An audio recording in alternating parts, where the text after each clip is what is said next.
Recently मेरे दादाजी मुझसे बोले, बेटा हमारी जिंदगी का सबसे बेस्ट समय हमारा बचपन होता है। ये बोलकर वो अपने डायपर में हगने लगे। तो मैंने इस बात पे थोड़ा गौर किया और मुझे पता चला कि यस, बचपन सच में बहुत रैंडम होता है। बचपन में एक बार साइकिल की चेन चढ़ाते समय मेरा हाथ आ गया, तो मैं भाग के अपने अपाहिज दोस्त को भी ले आया कि उसके भी हाथ आ जाए। बचपन में मुझे मेरी दादी का चरित्र सही नहीं लगता था, क्योंकि वो मुझे डेली नया तारा दिखा के बोलती थी वो तुम्हारे दादाजी है। बचपन में मैं थोड़ा भोला भी था, ऐसे फालतू किसी को उंगली नहीं करता था, वरना फिर मैं 9 तक ही गिन पाता था। एक तो तब कोई भी आके गिनती पूछ लेता था, और उंगली करते समय गिनना कितना मुश्किल होता है पता है। बचपन में मैं और मेरा भाई हमेशा WWE देख के लड़ते थे, क्योंकि माँ बाप की चाहते लड़ने लायक थी नहीं। एक तो मेरा छोटा भाई बचपन में बहुत शांत स्वभाव का था, बेचारा स्कूल में भी सीनियर से बुली होता था। हाँ, वो सीनियर मैं ही होता था।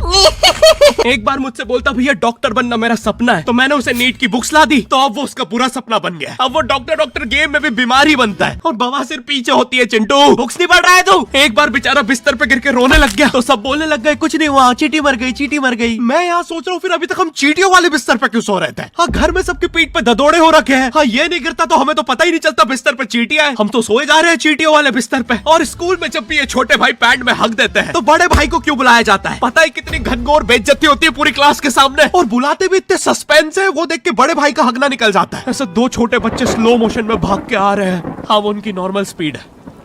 मैं देखता हूँ मेरे भाई को क्राइम सीन से 2 पियून पकड़ के ले जा रहे हैं। उसे ब्राउन रंगे हाथों पकड़ लिया गया। मेरे भाई ने मुझसे जाते जाते कहा, मुझे फंसाया जा रहा है। मुझे पता था इस लेंडे के पीछे की कहानी इतनी सिंपल नहीं हो सकती। कड़ी तहकीकात के बाद मुझे पता चला इस लेंडे के पीछे बड़े बड़े पॉलिटिशियंस, गैंग लीडर्स और माफिया इन्वॉल्व है। मेरा भाई सही कह रहा था, ये उसका लेंडा नहीं है। हैंड्स अप पीटी टीचर, तो वो लेंडा तुम्हारा था।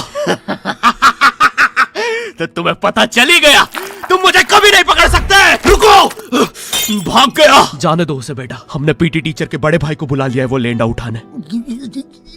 लेंडा आपकी नजदीकी सिनेमा घरों में पड़ा होगा तो देख के पैर रखना। ये चैनल पे जितने भी अजीब और गरीब चीजें तुम देखते हो, ये मैं और मेरे भाई की लाइफ में हमेशा होती रहती है, और इसलिए हमने ये चैनल नॉट योर टाइप बनाया था। मेरे भाई ने कहा तू बोल और मैं एनिमेशन करता हूँ, और लो बन गया नॉट योर टाइप। आपके अरे अभी भी लेंडा लगा हुआ है। बचपन में बोले जाता था कि तुम जितने दांत तकिए के नीचे रखोगे तुम्हें उतने ही रुपये मिलेंगे। तो मैंने दादी की 32 रख दी, तो मुझे 32 रुपए मिले। वो 32 7,000 की थी। जो पिटा हूं ना मैं घर पे, साली स्कैमर दांतों वाली परी, चांदी का दांत ले जाके 1 रुपया देती है। दांतों से याद है बचपन में सब सूखा बॉर्नविटा खाते हैं क्योंकि दांत दूध के होते हैं। ठीक है, ये वाला जोक हटा दूंगा। बचपन में मुझे चुड़ैलों से बहुत डर लगता था। एक बार मुझे चुड़ैल के पैर के निशान दिखे तो मैं उल्टा भागा, पर फिर मैं चुड़ैल के ही घर में आ गया। हाँ, मैं पट्टी में भूल गया था उसके पैर उल्टे होते हैं, तो फिर मैंने सोचा इसका पीछे से सर फोड़ देता हूँ। सर फोड़ने गया तो वो उसका मुंह निकला। फिर से भूल गया कि साली चुड़ैलों के बाल भी मुंह पे होते हैं। आदमी को पता चले तो चले कैसे। जब मैं छोटा था नींद में बिस्तर भी बहुत गीला करता था। मेरी मम्मी हमेशा गुस्सा करती थी कि सोने से पहले सुसु किया कर। अब उन्हें कैसे बताऊं, फिर गीले बिस्तर में मुझे नींद नहीं आती। बचपन में मुझे गुस्सा भी बहुत आता था, तो मेरी मम्मी ने मुझे एक रेड स्टोन की अंगूठी पहना दी, और सरप्राइजिंगली उससे मेरा गुस्सा इतनी जल्दी उतरने लग गया, क्योंकि अब मैं जब अंगूठी पहन के लोगों को पीटता था तो गुस्सा इतनी जल्दी शांत होता था। वैसे ये अंगूठी मुझे एक बाबा जी के आश्रम से मिली थी। जब मैं वो आश्रम में गया था, वहाँ एक बहुत ही हॉट सी बंदी मुझे देख के बार बार स्माइल करे जा रही थी, तो मैंने भी मौके पे चौका मारा और जल्दी से अपना नंबर पेपर पे लिख के उसकी तरफ फेंक दिया। वो बंदी ने भी बड़े प्यार से मेरा नंबर उठाया और खा लिया। अरे भाई, उसको भूत लगे, वो तब से सबको स्माइल दे रही है। हम भी सुबह से नंबर फेंक रहे हैं, अभी तक 2 किलो पेपर खा गई है। अब तुम्हें भी ऐसे रैंडम भूतों या स्ट्रेंजर्स पास नंबर ना फेंकना पड़े प्यार के लिए, इसलिए आओ हैपन पे चले। यहाँ तुम्हें मिलते हैं तुम्हारे कॉमन इंटरेस्ट के लोग। मुझे बॉर्नविटा बहुत पसंद है। मुझे भी रोहित। आओ मन बुद्धि हैंडशेक करते हैं। हैपन पे मिलती है आपको उन लोगों की प्रोफाइल्स जिनके साथ आप पाथ क्रॉस करते हैं। यहाँ तुम अपने एरिया के लोगों की प्रोफाइल्स भी देख सकते हो। यही नहीं, जो लोग तुम्हारे फेवरेट स्पॉट पे जा चुके हैं, यहाँ तुम्हें उनकी प्रोफाइल्स भी मिलती है। तो अभी जाकर अपना नेक्स्ट क्रश स्पॉट करो अपने ही मन पसंदीदा स्पॉट पे। तो अभी जाकर डाउनलोड करो, लिंक डिस्क्रिप्शन में। Thank you happen.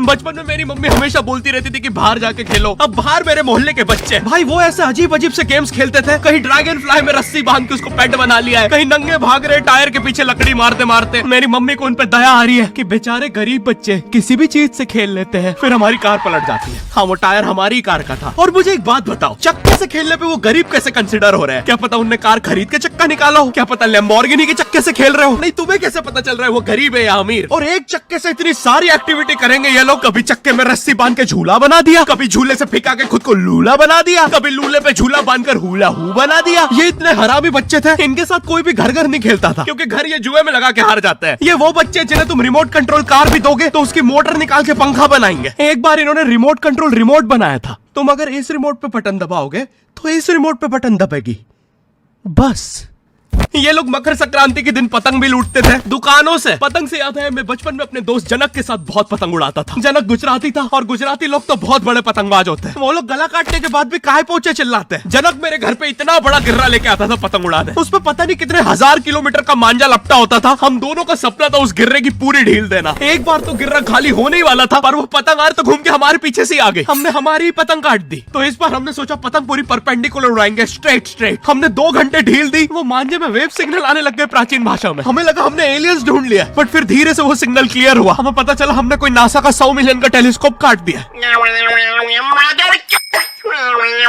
पतंग नीचे ले, टेलीस्कोप काट दिया।